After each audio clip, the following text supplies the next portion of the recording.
आज हम आपको निटको के खुशहाली पीएसओ ऑयल की पैकेजिंग और क्वालिटी दिखाने जा रहे हैं। पीएसओ ऑयल को आप पंप सेट ऑयल भी बोलते हैं। फ्रंट पे आपको इस टाइप का स्टिकर जाएगा।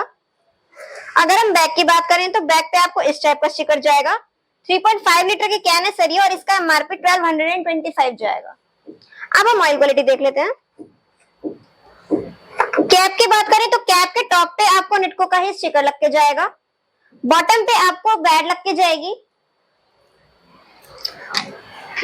ओपनिंग पे आपको निटको की ही एल्यूमिनियम फॉइल लग के जाएगी, जिससे लीक होने का कोई भी चांस नहीं है।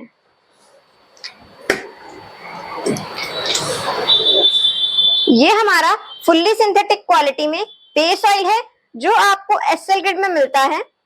इसका कलर रेड आएगा। ये आपको 500 ml, 3 litre, 3.5 litre, 5 litre, 210 litre की सभी पैकेजिंग्स में मिल जाएगा। ऑयल की क्वालिटी आप देख ही सकते हैं, कितना जेन्युइन क्वालिटी में ऑयल है ये अपना।